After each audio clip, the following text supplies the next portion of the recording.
Hello बच्चों, मैं स्मिता बिजलवान स्वागत करती हूँ आपका आईसीटी वर्चुअल क्लासरूम में। आशा करती हूँ आप सभी स्वस्थ होंगे और अच्छे से अपनी पढ़ाई कर रहे हो। बच्चों, आज हम पढ़ने जा रहे हैं क्लास 11 केमिस्ट्री का chapter classification of element and periodicity in properties of element. बच्चों, जैसा कि आप जानते हैं, यह चैप्टर हम अपने प्रीवियस लेक्चर में स्टार्ट कर चुके थे। काफी आगे तक जो है हम चैप्टर में बढ़ चुके थे। अब जो है चैप्टर में हमने जो पहले पढ़ा है उसे एक बार रिवाइज कर लेंगे, फिर आगे चैप्टर को कंटिन्यू करेंगे। चलिए बच्चों, तो लास्ट लेक्चर में हम डिस्कस कर रहे थे कुछ एक्सेप्शंस की बात, है ना। यानी कि इलेक्ट्रॉनिक कॉन्फ़िगरेशन जब हम एलिमेंट्स का लिखते हैं तो वहां पर कुछ अपवाद हैं। ठीक, अब इलेक्ट्रॉनिक कॉन्फ़िगरेशन से बच्चों हम पीरियड के बारे में, ब्लॉक के बारे में, ग्रुप के बारे में यह सब तो बता सकते हैं। ठीक, इसके अलावा हमने ये बात यहाँ पर डिस्कस की थी, क्रोमियम और कॉपर दो ऐसे एलिमेंट हैं जिनके इलेक्ट्रॉनिक कॉन्फ़िगरेशन एक्सेप्शन में क्या है, एक एक्सेप्शन है। एक्सेप्शन क्या है कि यहाँ पर 4s2 और 3d4 एलिमेंट जो इलेक्ट्रॉन्स है वो कहाँ पर आने चाहिए थे। 4s2 में 2 इलेक्ट्रॉन आने चाहिए और 3d में 4 इलेक्ट्रॉन आने चाहिए थे। लेकिन का जो रियल इलेक्ट्रॉनिक कॉन्फ़िगरेशन है वो क्या होता है, 4s1 3d5। ये जो एक इलेक्ट्रॉन है ये जंप करके 3d में चला जाता है। तो एक इलेक्ट्रॉन के जंप करने से 3d क्या हो जाता है, हाफ फिल्ड हो जाता है। ठीक है, तो हाफ फिल्ड क्या होता है, ज्यादा स्टेबल होता है। यहाँ पर 4 इलेक्ट्रॉन थे तो ना ये हाफ फिल्ड था ना फुली फिल्ड था। अब यहाँ पर एक इलेक्ट्रॉन s से अगर इधर चला गया तो ये 3d क्या हो जाता है, ज्यादा स्टेबल हो जाता है। वही सेम अगर हम कॉपर की बात करते हैं तो यहाँ पर भी इसका इलेक्ट्रॉनिक कॉन्फ़िगरेशन 4s2 3d9 है। ये होना चाहिए था। इलेक्ट्रॉनिक कॉन्फ़िगरेशन क्या निकलता है रियलिटी में, 4s1 3d10। और 3d10 क्यों, क्योंकि बच्चों 3d10 में जो हमारा ऑर्बिटल है वो क्या हो जाता है, फुली फिल्ड, और फुली फिल्ड ज्यादा स्टेबल होता है। तो स्टेबिलिटी की वजह से हम क्या ये इसका जो इलेक्ट्रॉनिक कॉन्फ़िगरेशन है कुछ इस प्रकार से हमें देखने को मिलता है। चलिए, तो ये बात तो थी यहाँ तक। अब आगे बढ़ते हैं। अगला टॉपिक है what is meant by periodicity, explain with example. अब पीरियोडिसिटी से आप क्या समझते हैं, इसको हम एग्जांपल लेकर के समझेंगे। चलिए, the reoccurrence of element with similar properties after certain regular intervals when these elements are arranged in the increasing order of their atomic numbers is called periodicity। बच्चों, पीरियोडिसिटी किसे कहा जाता है कि जब एलिमेंट्स एक प्रॉपर इंटरवल के बाद क्या होते हैं, रिपीट होते हैं, यानी कि उनकी प्रॉपर्टीज जो है वो रिपीट होती हैं, उसे ही क्या कहा जाता है, पीरियोडिसिटी कहा जाता है। अगर simple recurrence of element, element का रियकरेंस होना यानी कि दोबारा अकर होना, दोबारा आना विद सिमिलर प्रॉपर्टीज। जैसे हम कहें लिथियम, लिथियम के बाद क्या आता है एलिमेंट, सोडियम। क्या लिथियम और सोडियम एक जैसे नहीं, लेकिन प्रॉपर्टीज हैं वो क्या है, सिमिलर है। इनके जो गुण है वो क्या है, कुछ ना कुछ समान गुण इनमें है। वैसे ही सोडियम और पोटेशियम एक ही ग्रुप के हैं, यानी कि एक प्रॉपर इंटरवल के बाद क्या आता है, पोटेशियम आता है, उसके बाद रुबीडियम आता है, सीजियम आता है। तो इन सब की प्रॉपर्टीज क्या है, सिमिलर होती है। तो वही हमने पढ़ा, the recurrence of element with similar properties after certain regular interval. तो कुछ रेगुलर इंटरवल के बाद जो एलिमेंट क्या होते हैं, आते हैं, रीअकर होते हैं, उनकी जो प्रॉपर्टीज होती हैं वो क्या होती हैं, सेम होती हैं। Are arrange in the increasing order of their atomic number, और ये अपने एटॉमिक नंबर के इंक्रीजिंग ऑर्डर में अरेंज होते हैं। इंक्रीजिंग ऑर्डर यानी कि बढ़ते हुए क्रम में। कैसे, जैसे यहाँ पर इसका एटॉमिक नंबर है 3, इसका है 11, इसका 19, इसका 37, इसका 55। तो एटॉमिक नंबर क्या हो रहा है, नीचे की तरफ क्या हो रहा है, इंक्रीज हो रहा है, बढ़ रहा है। तो इसी को क्या कहा जाता है बच्चों, पीरियोडिसिटी कहा जाता है। ठीक, तो अगर आपसे कभी पूछा जाए पीरियोडिसिटी क्या है, कि एलिमेंट का बार बार अकर होना, रीअकर होना, है ना, यानी कि बार बार वो आ रहे हैं एलिमेंट। कौन से एलिमेंट आ रहे हैं बार बार, जिनकी प्रॉपर्टीज क्या है, सेम है, जिनके गुण क्या है, समान है। ठीक, और साथ ही उनके जो एटॉमिक नंबर है वो क्या है, वो कैसे अरेंज हो रखे हैं, इंक्रीजिंग ऑर्डर में अरेंज हो रखे हैं, यानी कि बढ़ते हुए क्रम में अरेंज हो रखे हैं। जैसे कि हम यहाँ पर एग्जांपल देख सकते हैं, lithium, sodium, potassium, rubidium, caesium. इसके अलावा और भी हमारे पास एग्जांपल्स होते हैं, जैसे फ्लोरीन, क्लोरीन, ब्रोमीन, आयोडीन। तो ये सारे ही एलिमेंट क्या है, एक रेगुलर इंटरवल के बाद क्या होते हैं, आते हैं, यहाँ पे रियकर होते हैं। इनके जो प्रॉपर्टीज है वो क्या है, समान है, और इनका जो एटॉमिक नंबर है वो क्या है, इंक्रीजिंग ऑर्डर में है। जैसे इसका है 17, ठीक है, तो इस प्रकार इनका जो एटॉमिक नंबर है वो क्या है, इंक्रीजिंग ऑर्डर में है बच्चों। जैसे ग्रुप 2 की बात करें अगर,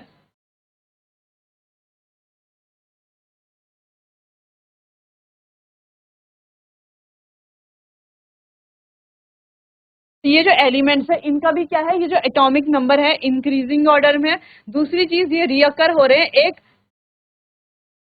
इसके बाद रियकर हो रहे हैं एक रेगुलर इंटरवल के बाद रियकर हो रहे, दोबारा आ रहे हैं। इनकी प्रॉपर्टीज क्या है, चलो तो यहाँ पर एग्जांपल्स हमने लिख लिए हैं, और एग्जाम्पल आप चाहे तो खुद से किसी और ग्रुप का एग्जाम्पल भी यहाँ पर दे सकते हैं और लिख सकते हैं बच्चों। ठीक, चलो तो पहली बात तो हो गई है, अब इतना आप नोट कर लो। चलो तो अब हम क्या देख पा रहे हैं यहाँ पर कि all these element have one electron in their valence shell and have similar properties. अब सबके वैलेंस शेल देखो, लास्ट शेल में इलेक्ट्रॉन देखो 3s1, 4s1, 5s1 और 6s1। तो n की वैल्यू यानी कि प्रिंसिपल क्वांटम नंबर की वैल्यू सिर्फ चेंज हो रही है, जो क्या दर्शाता है, पीरियड के नंबर को शो करता है। तो पीरियड की वैल्यू तो चेंज हो रही है, लेकिन s का देखो वैलेंस इलेक्ट्रॉन कितना है, सब में एक ही है, और इनके जो प्रॉपर्टीज है वो भी क्या है, सिमिलर है। From the electronic configuration of these element it is clear that all element having same number of electron in the valence shall have similar properties.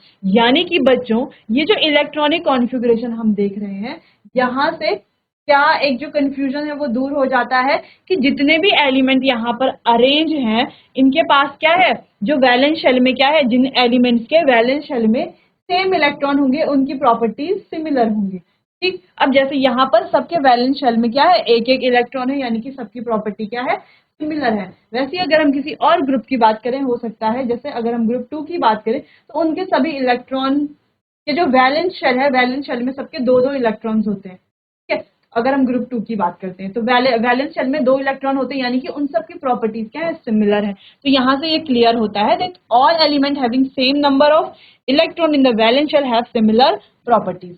Thus, the reoccurrence of similar properties is due to reoccurrence of similar electronic configuration और atomic structure। तो similar property बार बार क्यों repeat होती है, क्योंकि electronic configuration भी क्या है, similar है, और एटॉमिक स्ट्रक्चर भी क्या है, similar. Hence cause of periodicity the recurrence of similar electronic configuration. इसीलिए हम कह रहे हैं कि पीरियोडिसिटी है, क्यों आती है पीरियोडिसिटी, क्योंकि इलेक्ट्रॉनिक कॉन्फ़िगरेशन जो है वो क्या हो रही है, रियकर हो रही है, बार बार सेम ही इलेक्ट्रॉनिक कॉन्फ़िगरेशन आ रही है ना, एंड में देखो बार बार क्या हो रही है, इलेक्ट्रॉनिक कॉन्फ़िगरेशन रियकर हो रही है, इसीलिए क्या है पीरियोडिसिटी। इसीलिए हम कहते हैं कि यही क्या है, पीरियोडिसिटी, इसी वजह से पीरियोडिसिटी होती है। इस वजह से सिमिलर इलेक्ट्रॉनिक कॉन्फ़िगरेशन का रिअकरेंस, यानी कि बार बार जो है सिमिलर इलेक्ट्रॉनिक कॉन्फ़िगरेशन आ रही है, रिअकर हो रही है, बार बार आ रही है। ठीक है बच्चों, चलिए तो ये तो हो गया हमारा एक क्वेश्चन की पीरियोडिसिटी से आप क्या समझते हैं, इसका आप एग्जाम्पल एक्सप्लेन कीजिए।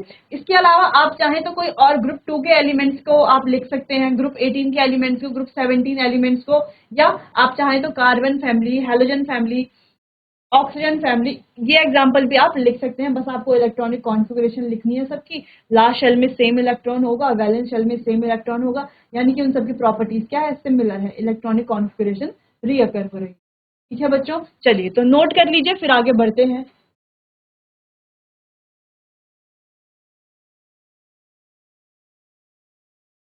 चलिए तो पहला क्वेश्चन आपको समझ में आ गया, पहला क्वेश्चन हम, अब एक और क्वेश्चन यहाँ, what are isoelectronic species. अब आइसो इलेक्ट्रॉनिक स्पीसीज क्या होती हैं, इसको हम एग्जाम्पल से समझाना है। अब आइसो इलेक्ट्रॉनिक स्पीसीज क्या होती है बच्चों, जिनमें इलेक्ट्रॉन्स क्या होते हैं, सेम होते हैं, यानी कि दो अलग अलग एलिमेंट, दो या दो से अधिक, यानी कि ऐसे स्पीसीज जिनमें इलेक्ट्रॉन की संख्या क्या होती है, समान होती है, सेम होती है। अब उनका एटॉमिक साइज ऊपर नीचे हो सकता है, ज्यादा बड़ा या छोटा हो सकता है, एटॉमिक नंबर ज्यादा या कम हो सकता है, लेकिन उनके जो नंबर ऑफ इलेक्ट्रॉन्स है वो क्या होते हैं, सेम होते हैं। जैसे कि बच्चों, चलिए पहले यहाँ से रीड करते हैं, न्यूट्रल स्पेसिस और ion of different element having same number of electron but different magnitude of nuclear charge are called isoelectronic species और ion. Such size of such ions depend upon nuclear charge. अच्छा, जो ये ऐसे ions होते हैं, ये element होते हैं, उनका जो साइज है वो किस पे डिपेंड करता है? न्यूक्लियर चार्ज पे डिपेंड करता है। और ऐसे electrons having same number of electrons, ठीक है, ऐसे स्पीसीज जिनकी क्या होते हैं? इलेक्ट्रॉन सेम होते हैं, नंबर ऑफ इलेक्ट्रॉन क्या होते हैं? सेम होते हैं। मैग्नीट्यूड ऑफ न्यूक्लियर चार्ज अलग अलग हो सकता है, मैग्नीट्यूड ऑफ न्यूक्लियर चार्ज अलग अलग होता है, इसीलिए इन्हें क्या कहा जाता है? Iso electronic. आइसो और इलेक्ट्रॉनिक यानी कि सेम नंबर ऑफ इलेक्ट्रॉन्स, ठीक। जैसे यहाँ पर सल्फाइड S2 नेगेटिव और chloride Cl negative and potassium K positive ions are isoelectronic ions because each has 18 electrons and have different nuclear charge। अब सबके पास क्या है? 18 इलेक्ट्रॉन है और क्या है? अलग अलग न्यूक्लियर चार्ज है बच्चों। अब जैसे कि हम कह रहे हैं, हमारे पास है Na पॉजिटिव, ठीक है, और Mg2 पॉजिटिव। तो अगर आपसे पूछा जाए ये जो एक पेयर है ना, एक जोड़ा है Na पॉजिटिव और Mg2 पॉजिटिव, तो क्या ये हमारा आइसो इलेक्ट्रॉनिक स्पीसीज है दोनों? कैसे आप बताएंगे? बताइए बताइए कैसे आप बताएंगे कि ये जो है सेम इलेक्ट्रॉन है? या अगर आपसे पूछा जाए O2 नेगेटिव है और F नेगेटिव, ठीक है, F नेगेटिव और O2 नेगेटिव, तो क्या ये इलेक्ट्रॉनिक ये आइसो इलेक्ट्रॉनिक स्पीसीज हैं या नहीं है? तो आपको यहाँ पर ये क्वेश्चन दिया गया है, पहले आप इसे खुद से सॉल्व कीजिए, फिर यहाँ पर इसे हम करते हैं। चलिए पहले बात करते हैं सोडियम। अब देखो बच्चों, सोडियम का इलेक्ट्रॉनिक कॉन्फ़िगरेशन, पहले सोडियम की बात कर लेते हैं। अब सोडियम में सोडियम में जो है क्या होता है? इसका एटॉमिक नंबर 11, ठीक। मैग्नीशियम, मैग्नीशियम का एटॉमिक नंबर क्या होता है? 12। अब हमें नंबर ऑफ इलेक्ट्रॉन्स की बात करनी है, अगर एटॉमिक नंबर 11, तो अगर हम न्यूट्रल सोडियम की बात करें, अगर सोडियम न्यूट्रल है, अभी यहाँ पर तो क्या है? सोडियम का आयन है, लेकिन अगर हम न्यूट्रल सोडियम की बात करें, तो जब ये न्यूट्रल था तब इसके पास कितने इलेक्ट्रॉन थे? 11 इलेक्ट्रॉन थे बच्चों, ठीक। अब हम कह रहे हैं 11 इलेक्ट्रॉन इसके पास है। एक इलेक्ट्रॉन देखो Na पॉजिटिव है ना, एक इलेक्ट्रॉन क्या हो गया? यहाँ से माइनस हो गया। 11 माइनस 1 टोटल कितने इलेक्ट्रॉन होगा? यहाँ पर 10 इलेक्ट्रॉन हो गए बच्चों। मैग्नीशियम की बात करते हैं, यहाँ पर कितने हैं? 12 इलेक्ट्रॉन है। अब देखो 2 इलेक्ट्रॉन यहाँ से क्या हो गए? माइनस हो गए। 2 इलेक्ट्रॉन क्या हो गए? इसने क्या कर लिए? 2 इलेक्ट्रॉन लूज कर लिए, ठीक। 2 इलेक्ट्रॉन लूज किए तो क्या होगा? यहाँ पर 10 इलेक्ट्रॉन। अब ध्यान से देखो बच्चों, Na पॉजिटिव और Mg2 पॉजिटिव में नंबर ऑफ इलेक्ट्रॉन्स क्या है? सेम है, तो यानी कि ये क्या है? हमारी आइसो इलेक्ट्रॉनिक स्पीसीज है। क्या है? आइसो इलेक्ट्रॉनिक स्पीसीज है। वही एक और एग्जांपल अभी हमने देखा कि अगर हमारे पास O2 नेगेटिव है और F नेगेटिव है, ठीक। अब बात करते हैं इनमें नंबर ऑफ इलेक्ट्रॉन्स की। अब जब न्यूट्रल थे तो इसमें कितने इलेक्ट्रॉन थे? 8 इलेक्ट्रॉन थे, और इसमें कितने इलेक्ट्रॉन थे? 9 इलेक्ट्रॉन थे, जब ये न्यूट्रल स्पीशीज थी। अरे नंबर ऑफ इलेक्ट्रॉन 8 थे, यहाँ नंबर ऑफ इलेक्ट्रॉन 9 थे। सिंपल इतनी बात। अब देखो बच्चे 2 नेगेटिव यानी कि 2 इलेक्ट्रॉन इसने क्या कर लिए? गेन कर लिए, है ना, कहीं से 2 इलेक्ट्रॉन आ गए। सेम यहाँ पर भी एक इलेक्ट्रॉन आ गया। F नेगेटिव है ना, एक नेगेटिव है, सिंगल नेगेटिव है, सिर्फ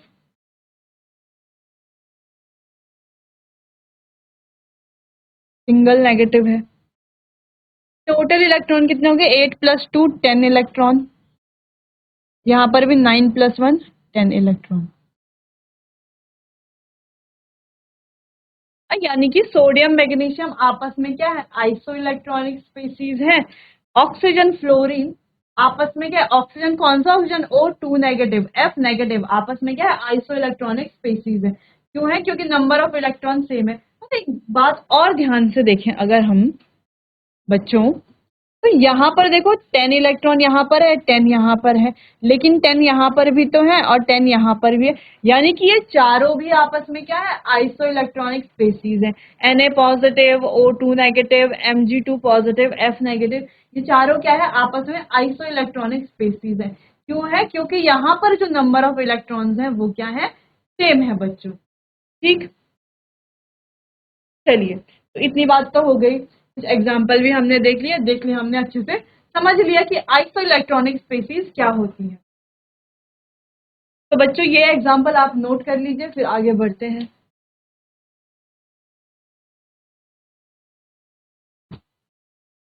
चलो, इतनी बात तो हो गई। अगर आपसे एक क्वेश्चन पूछ लिया जाए कि आपको बताना है कि गिवन में से कौन सा जो है आइसो इलेक्ट्रॉनिक पेयर नहीं है, तो आपके पास पहला ऑप्शन है Mn2 positive comma Fe3 positive, अगला है Fe2 positive comma Mn3 positive. तो 1 और 2 में से आपको बताना है कि कौन सा आइसो इलेक्ट्रॉनिक पेयर नहीं है, ठीक, या कौन सा आइसो इलेक्ट्रॉनिक पेयर है। तो आपको दोनों में से आप नंबर ऑफ इलेक्ट्रॉन्स कैलकुलेट कीजिए और बताइए कौन सा आइसो इलेक्ट्रॉनिक पेयर नहीं है। चलिए, नोट कीजिए, सॉल्व कीजिए।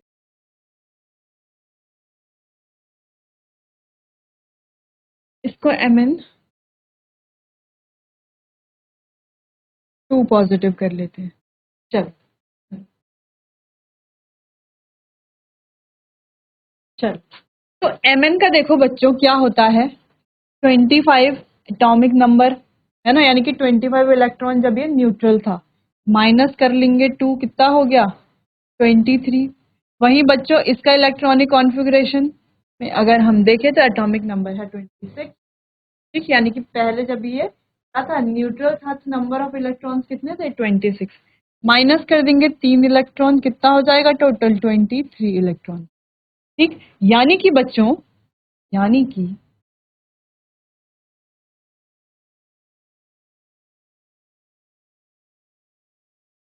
यानी कि यहाँ पर भी 23 इलेक्ट्रॉन्स हैं, यहाँ पर भी 23 इलेक्ट्रॉन्स ही हैं, यहाँ पर भी 23 इलेक्ट्रॉन्स है। बात करते हैं यहाँ की, यहाँ पर पहले कितने थे 26 माइनस 2, और यहाँ पर कितने थे 25 माइनस 2, तो 26 माइनस 2 कितने हो गए 24, 25 माइनस 2 कितने हो गए 23,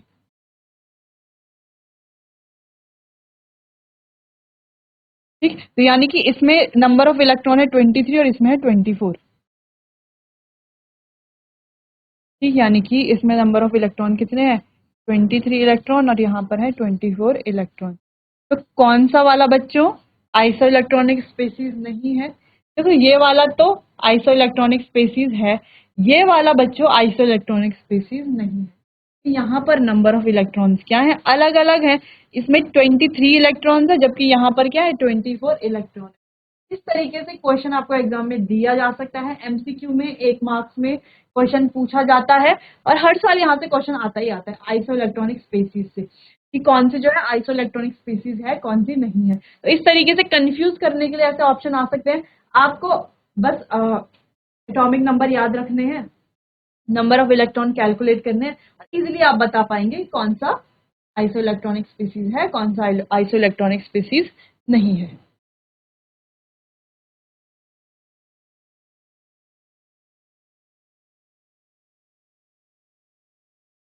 चलिए, तो ये क्वेश्चन भी हो गया।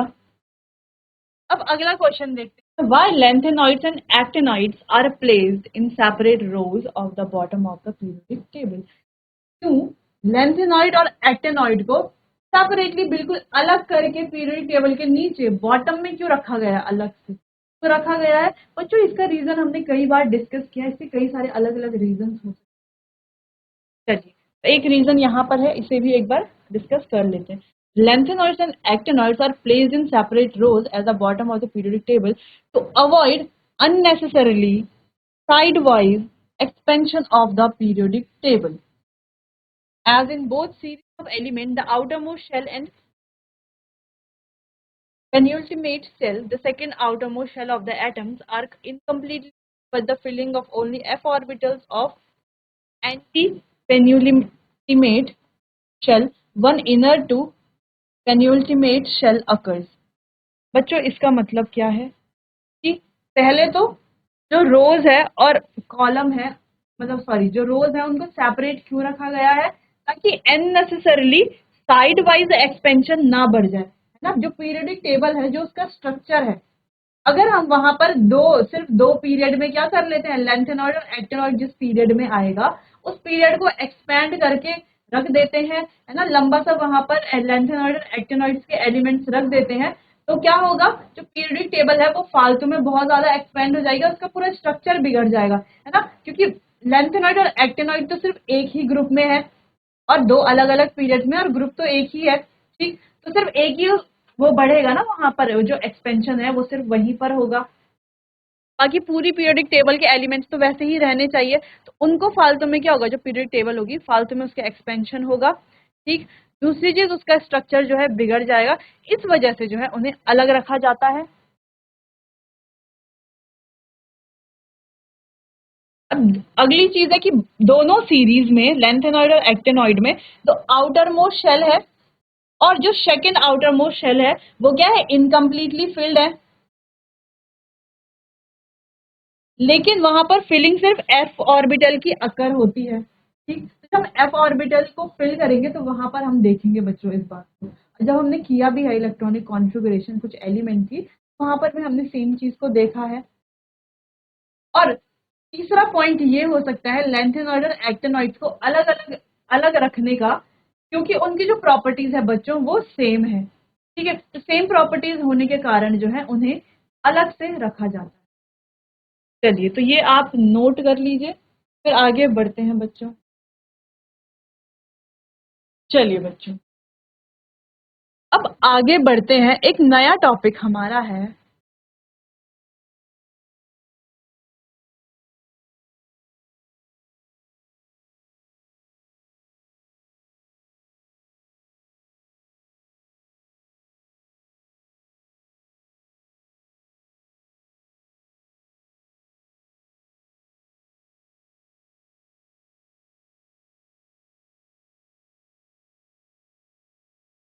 ठीक है, आयुपैक नेमिंग ऑफ, या आईयूपीएसी नेमिंग जिसे हम कहते हैं बच्चों। अब ये आईयूपीएसी नेमिंग होती क्यों है?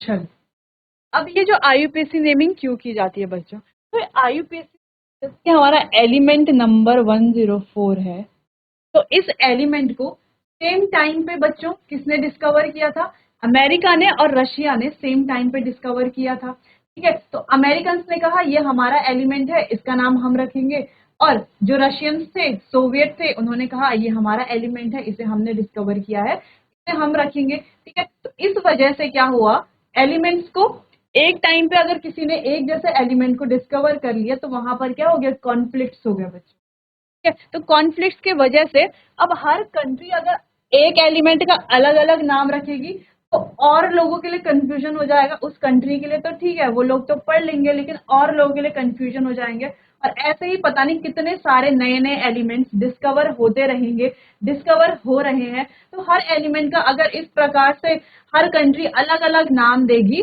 तो कैसे हम उसे लर्न करेंगे, कैसे उसकी स्टडी कर पाएंगे, सारा टाइम तो हमारा सिर्फ पीरियोडिक टेबल के एलिमेंट्स को ही याद करने में लग जाएगा। इसीलिए जो भी हमारे अमेरिकन थे, रशियंस थे, वो गए कहाँ, आईयूपीएससी में। आईयूपीएससी से आईयूपीएससी ने कहा कि हम क्या करेंगे कि एलिमेंट्स का नोमेनक्लेचर करेंगे, ठीक है। तो आईयूपीएससी क्या करता है, एलिमेंट्स का नोमेनक्लेचर करता है जो सबके लिए सेम होता है, हर कंट्री के लिए, चाहे वो इंडिया हो, रशिया हो, अमेरिका हो, कोई भी कंट्री हो, उनके लिए क्या होता है, उनका नोमेनक्लेचर सेम होता है, ठीक। चलिए, तो नोमेनक्लेचर प्रकार से उन्होंने किया कि जैसे हमारा क्या है, एलिमेंट 104 है, तो ये यहाँ पर हमें इस तरीके से ये टेबल बना दी गई, ठीक है, तो इस टेबल से हमने क्या करना है, इजीली इसका नाम लिखना है। और बच्चों हर साल यहाँ से क्वेश्चन आता ही आता है, तो आपको ये टेबल अच्छे से समझ में आनी चाहिए और याद होनी चाहिए। अब जैसे एलिमेंट नंबर 104 जहां से कॉन्फ्लिक्ट शुरू हुआ था, तो हम क्या करेंगे, इसका नाम कैसे लिखते हैं। वन देखो, वन क्या है, अन, जीरो क्या है, नील, फोर क्या है, क्वाड, QUAD, क्वाड। ठीक है, अनिल क्वाड। और क्या करेंगे, लास्ट में हम क्या करेंगे, एलिमेंट के लास्ट EM लगा देंगे, IUM हम यहाँ पर लगा देंगे बच्चों। ठीक है, क्वाडियम। अब इसका नाम क्या होगा, अनिल क्वाडियम। वैसे ही क्या हुआ बच्चों, अब नाम तो रख दिया, ठीक है, लेकिन जो अलग अलग साइंटिस्ट आए, या जो जिन कंट्री जैसे रशिया और अमेरिका जो कंट्री थी, तो उन्होंने कहा कि नाम तो ठीक है लेकिन एब्रीवेशन हम क्या देंगे, इसका नाम एब्रीवेशन अपने सिंबल में देंगे। किसी ने कहा हम अपने सिंबल में देंगे, तो क्या होगा, उससे उससे भी कंफ्यूजन क्रिएट होगा। तो IUPAC ने नाम और सिंबल दोनों यहाँ पर दिए। एब्रीवेशन क्या देंगे, UN, Q।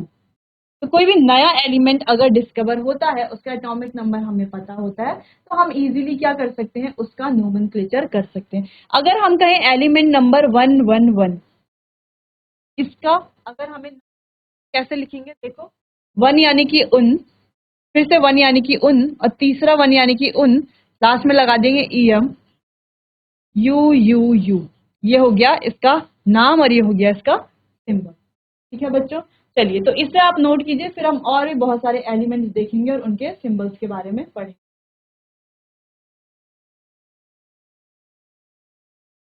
चलिए बच्चों, बाकी का कंटिन्यू करेंगे हम अपने आने वाले अगले सेशन में। तब तक के लिए आप पढ़ते रहिए, कहीं पर कंफ्यूजन होता है या समझ नहीं आता तो आप मुझसे पूछ। चलिए बच्चों, तो मिलते हैं अपने आने वाले अगले सेशन में, तब तक के लिए आपका बहुत बहुत धन्यवाद।